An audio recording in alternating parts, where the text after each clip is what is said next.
Hey, bonjour à toi et bienvenue sur la chaîne de Stéphane, consacrée à un phénomène de société, la virilité.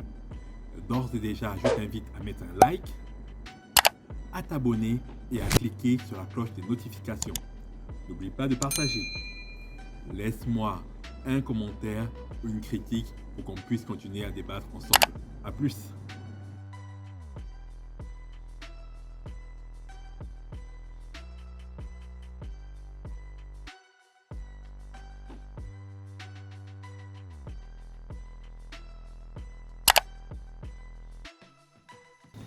Alors, dans la vidéo d'aujourd'hui, je voudrais te parler de quelque chose d'assez fondamental.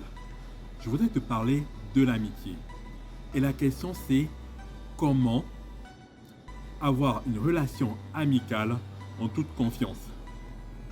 Eh bien, pour avoir une relation amicale en toute confiance, je te propose de t'appuyer sur trois principes. Premièrement, c'est le principe des valeurs. En fait, tu dois te lier d'amitié avec des personnes qui partagent les mêmes valeurs que toi. Deuxièmement, c'est le principe de réciprocité. C'est-à-dire, je te rends service et tu me rends le même service. Et que les services soient quantifiables. Si ça peut être un service basé sur l'argent, je te prête 20 euros, tu me rembourses 20 euros.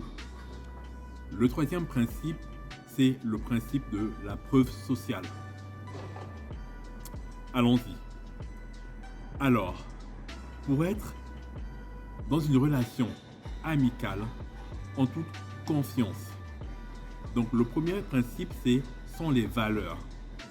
Et je t'exhorte à d'abord définir quelles sont tes valeurs. Quelles sont les choses pour lesquelles tu n'as pas besoin d'être payé pour les accomplir. Quelles sont les choses pour lesquelles tu pourrais le faire en tout plaisir.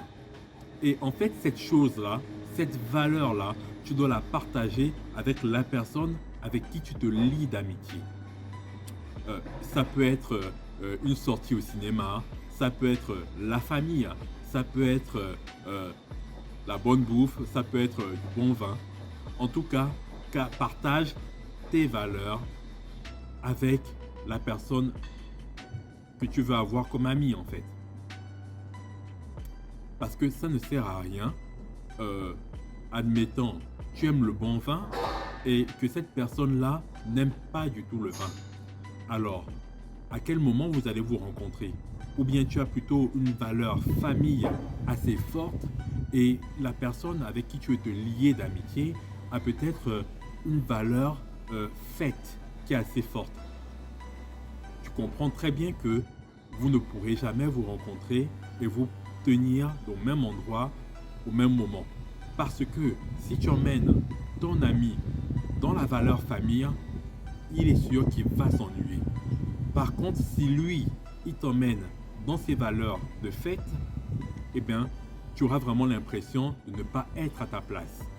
Donc, premièrement, première leçon, prends une personne qui partage les mêmes valeurs que toi. Deuxième principe, c'est le principe de la réciprocité. C'est-à-dire, je t'exhorte en amitié, d'abord, tu dois faire le premier pas. Tu dois faire le premier pas. Il est absolument important que tu choisisses tes amis plutôt que ce soit eux qui te choisissent toi. Donc, choisis tes amis et fais le premier pas. Aborde-les, invite-les quelque part et sois le plus sympathique possible. Tu dois mettre vraiment le côté sympathique en avant. Ensuite, tu observes. Tu observes que ton ami réagit de la même manière que toi tu as agi avec lui. C'est-à-dire si tu as été super sympa, si tu l'as invité prendre un verre, si tu l'as invité peut-être lire un bon livre, ou bien si tu l'as invité dans des activités, faire les courses pour la famille, et que cet ami-là, une semaine, 2 semaines plus tard, t'a rendu l'appareil, et ben là, tu peux dire bingo, tu as trouvé une amie un ami qui partage les mêmes choses que toi et qui sait te rendre la politesse quand tu lui as offert quelque chose de valeur. Eh bien, le troisième principe, c'est donc le principe de la preuve sociale. Comment tu vas établir ce principe de la preuve sociale? Eh bien, dans l'environnement proche de cet ami, essaye de chercher le témoignage, essaye de chercher des anecdotes sur cet ami-là. Essaye de chercher comment cette personne réagit par rapport à telle ou telle situation, par rapport aux histoires que les membres de sa famille peuvent te raconter. Ensuite, dans un deuxième temps, tu vas chercher les gens qui le connaissent plus ou moins, en fait des gens, on va dire du deuxième cercle, c'est-à-dire des amis, les voisins, les connaissances, les collègues. Et essaye de voir, essaye d'écouter ce qu'ils peuvent te dire sur cet ami-là. En fait, le témoignage. En fait, je te demande de faire cet exercice pour que tu puisses détecter les comportements véridiques de cette personne. Parce que, bien sûr, dans la séduction, tu rencontres un ami ou une amie et la première chose qu'il va te présenter, ce sont ses plus beaux côtés, où il va feindre d'avoir des bons côtés. Parce qu'il a tout simplement envie de te séduire, il a tout simplement envie de t'avoir comme ami. Alors, il va s'inventer des histoires, il va s'inventer une vie. Et le fait de chercher la preuve sociale, tu pourras voir dans quelles circonstances, dans quel environnement il a évolué, quel est son caractère profond, surtout au niveau de ses frères, de ses sœurs, de ses parents et de sa famille. Et en plus, tu pourras voir dans quelle situation, en dehors du cercle familial, dans quelle situation cette personne peut se comporter et par rapport à la colère, par rapport à la joie, par rapport à ses idées, par exemple ses idées politiques ou bien ses idées sur certains sujets de société. Ensuite, à la fin, tu pourras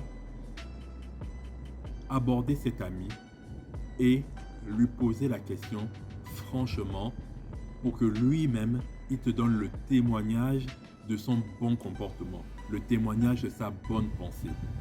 Et tu n'as pas hésité, tu n'as pas à faire d'autres stratégies, il suffit simplement de demander et d'observer. Observer la réaction, observer le mouvement des yeux, observer s'il fuit la question ou observer si il sourit ou si c'est, on va dire, ses yeux fuient ton regard ou alors si son front se froisse. Là, tu pourras voir si tu peux t'engager dans une amitié avec cette personne. Suis-moi ces conseils et je peux te dire que tu feras de bonnes rencontres et tu liras des bonnes amitiés. À plus.